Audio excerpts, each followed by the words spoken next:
Queridos, então vamos ler o Salmo de número 3. Se vocês estiverem aí aberto, eu vou ler aqui. Senhor, muitos são os meus adversários. Muitos se rebelam contra mim. São muitos os que dizem a meu respeito: Deus nunca o salvará. Mas tu, Senhor, és o escudo que me protege. És a minha glória e me fazes andar de cabeça erguida. Ao Senhor clamo em alta voz, e do seu santo monte ele me responde. Eu me deito e durmo, e torno a acordar, porque é o Senhor que me sustém. Não me assustam os milhares que me cercam. Levanta-te, Senhor. Salva-me, Deus meu. Quebra o queixo de todos os meus inimigos, arrebenta os dentes dos ímpios. Do Senhor vem o livramento. A tua bênção está sobre o seu povo.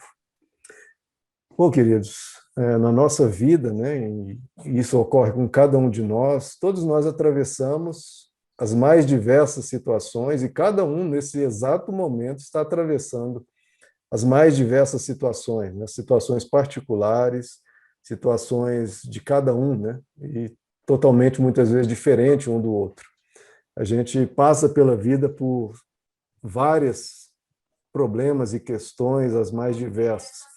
E a gente, diante de tudo isso, a gente precisa saber ao que a gente dá atenção, ao que a gente ouve, no que a gente deposita a nossa fé. Porque as situações são diferentes, mas as vozes ao nosso redor geralmente se resumem às três vozes que nós vemos nesse salmo aqui, no salmo de número 3. Situações variam, as vozes em geral são essas mesmas. Tem as vozes dos adversários, a gente vê aqui logo no verso 2, né? São muitos os que dizem, olha aí, o que está sendo dito, são muitos os que dizem a meu respeito: Deus nunca o salvará. Essa frase aqui parece que é dita com aquele risinho, né? Aquele risinho sarcástico da pessoa: coitado, esse aí está perdido. E ele ainda fica nessa de crer em Deus, de confiar em Deus, de orar. Coitado, Deus nunca o salvará. E a pessoa ainda ridiculariza muitas vezes a nossa fé, muitas vezes as pessoas questionam, duvidam e acham que a gente está num beco sem saída e que Deus não tem poder nenhum, que Deus não intervém, etc. E são as vozes do desalento, né, querido? São as vozes do desânimo. Permite que isso entre, né, em nós, e essa voz que era dos outros, dos adversários, pode até se tornar nossa própria voz contra a nossa fé e contra a nossa esperança.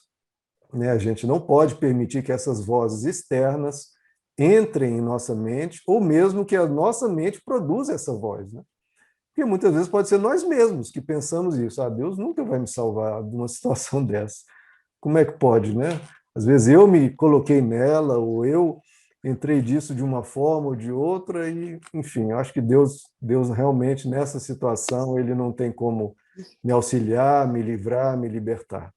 E a gente tem que ter cuidado com essas vozes, porque isso rouba a nossa fé, né, queridos? Rouba nossas forças, rouba a nossa alegria, rouba o nosso ânimo.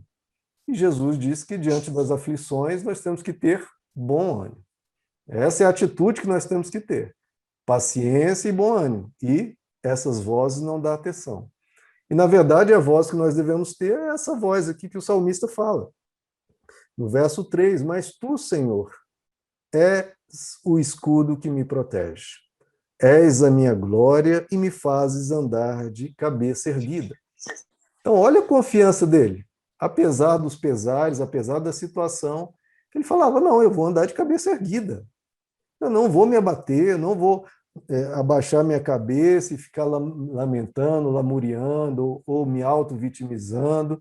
Não, eu vou andar de cabeça erguida. Mas por quê? Porque Deus é o meu escudo. Porque é Deus que me protege. Deus que é a minha glória. Olha que coisa linda, ele, diante da situação, às vezes, muito difícil, ele fala: Deus é a minha glória. É nele que eu coloco a minha esperança. Ele é a minha força, ele que é o meu alento e o meu refúgio. Deus é a minha glória. Então, nós vamos estar num momento de oração, estamos orando, né, todos os dias e sempre que podemos, e Deus tem que ser essa nossa glória. Em vez de dizermos: Deus nunca vai me salvar, não, a gente tem que trocar isso Se é que isso entrou, e falar, não, Deus é a minha glória, Deus é o meu auxílio, Deus é a minha força. E termos essa esperança e essa confiança, e essa ousadia de dizer que Ele é o escudo que me protege. E nos colocar numa posição de oração, como no verso 4 ele diz, ao Senhor eu clamo em alta voz. De novo, por isso que eu falei, há a primeira voz, a dos adversários, Deus nunca o salvará, e há essa outra voz, a voz do clamor do crente, do cristão, daquele que crê. Ao Senhor eu clamo em alta voz. Então essa é a segunda voz, e a voz que nós temos que ter. Clamar a Deus. Nós temos uma situação difícil, em vez de reclamar ou perguntar, nessa pergunta que eu acho pavorosa, por que Deus permitiu? Essa é uma pergunta de perda de tempo, de lamúria, de questionamento, um questionamento piedoso diante de Deus, em vez de reclamar diretamente, Deus, você falhou, você errou, que coisa absurda o que o Senhor está fazendo. A gente faz um questionamento piedoso, né? Deus, por que o Senhor permitiu? Não, não é isso que a gente tem que falar. Essa pergunta não serve para absolutamente nada. O que a gente tem que falar é clamar ao Senhor em alta voz. É isso que devemos fazer e não perder o nosso tempo. E nem o de Deus. E aí vem a terceira voz, que o verso 4 termina, e do seu santo monte ele me responde. Então ele responde, Deus vai sempre responder. Ele é fiel no que ele faz. Ele não nos abandona, não nos deixa à míngua, ele responde. Então, a parte de Deus ele sempre faz. Isso a gente pode ficar tranquilo. Ele é fiel em cumprir. Ele é fiel em salvar e resgatar. A gente tem que fazer a nossa parte. Que é crer, que é orar, claro, também trabalhar, fazer a nossa parte em relação à situação. E, no mais, é esperar a resposta de Deus, seja ela qual for, né? Porque ele pode responder sim, pode falar aguarde, né? Espere, vai ser, em vez de ser um livramento instantâneo, vai ser uma travessia pelo deserto, né? Porque isso acontece, né? O diácono Filipe foi teletransportado de um lugar para outro, mas, em geral, não é isso que acontece. Em geral, a gente atravessa o deserto até chegar à Terra Prometida. Então, muitas vezes é um caminhar, mas ele responde. E ele responde talvez até um não, dizendo, olha, meu filho, isso aí você vai ter que atravessar com as suas forças, eu vou te fortalecer, vou te dar graça, mas essa é uma situação que você vai ter que passar. A questão é, ele vai responder. Ele nunca nos deixa só, ele nunca nos desampara. Então, não existe ausência de aflições. O que não existe é aflições sem Deus. Deus sem aflições não existe. O que existe não existe aflições sem Deus. Ele se faz presente. E tem as atitudes, tem as três vozes e tem as três atitudes. Tem as atitudes perversas dos adversários que perseguem, que se rebelam contra mim, como diz aqui.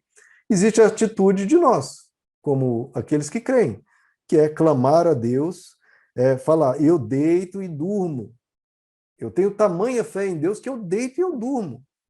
Não vou deixar o desespero tomar conta, nem o medo, nem o pânico. Não, eu vou deitar e vou dormir. Porque não é só falar, irmão, não é só clamar, a gente tem que ter uma atitude de fé. Não é só fé na oração. Depois do amém da oração, a gente tem que ter uma postura de fé. Eu vou deitar e vou dormir. A situação está assim, está assado. Eu vou deitar e dormir. Por quê? O Senhor é quem me sustém. Eu vou prosseguir. Eu vou prosseguir confiando. E a confiança a gente demonstra até isso, até na hora de deitar e dormir. Porque eu creio. Não sei o que vai acontecer amanhã nem depois da manhã, mas eu creio. E se eu creio, eu vou deitar e vou dormir. Chegou a hora de dormir? Eu vou dormir. Antes eu oro, antes eu faço as atividades, eu resolvo o problema naquilo que eu posso.